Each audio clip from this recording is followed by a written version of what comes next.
Revenue ఉన్నంత వరకు తక్కువ డబ్బులే జీతాలు. నేనే ప్రత్యక్ష అవును, చాలా తక్కువ. 5,000 రూపాయలు నాకు జీతం, 5 జిల్లాలు చూసేవాడిని నేను. అలాంటి రోజుల నుంచి తర్వాత 24 అవర్స్ ఛానల్స్ వచ్చాక 10,000తో బిగినాయి. మొదట్లో 12,000, 13,000 ఇట్లాగే ఉన్నాయి, 15,000 అట్లాగే. ఒక్కసారిగా ఆ సాక్షి వచ్చిన టైంలో బిగిన్ చేశారు salary hikes, 70% hikes.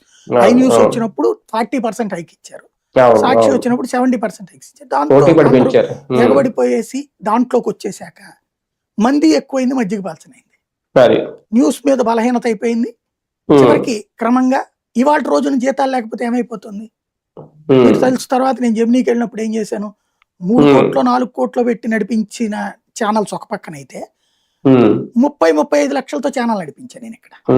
Even prime 9 అయినా నేను నడిపించింది ఎంతకి, 50-60 లక్షలకి, అంతే కదా. నేను లిమిట్ లో ఖర్చు పెట్టించి నడిపించా. ఇవాళ మిగతా ఛానల్ అన్ని కూడా అదే స్టేజ్కి వచ్చేసినాయి కదా. ఇప్పుడు ఆ రోజు ఇస్తున్నట్టు ఇవ్వట్లేదు కదా మళ్ళీ జీతాలు. అప్పుడు 25,000, 50,000, లక్షలు ఆ రేంజ్కి వెళ్ళిపోయినటువంటి కాస్త ఇప్పుడు ఏదో ప్రముఖ 3-4 ఛానల్ తప్పి మిగతా అన్ని కూడా తక్కువ జీతాలు ఇస్తున్నాయి. తీసుకునేటప్పుడు తక్కువ తీసుకుంటాం, ఇప్పుడు మళ్ళీ సెట్ అవుతున్నారు కదా.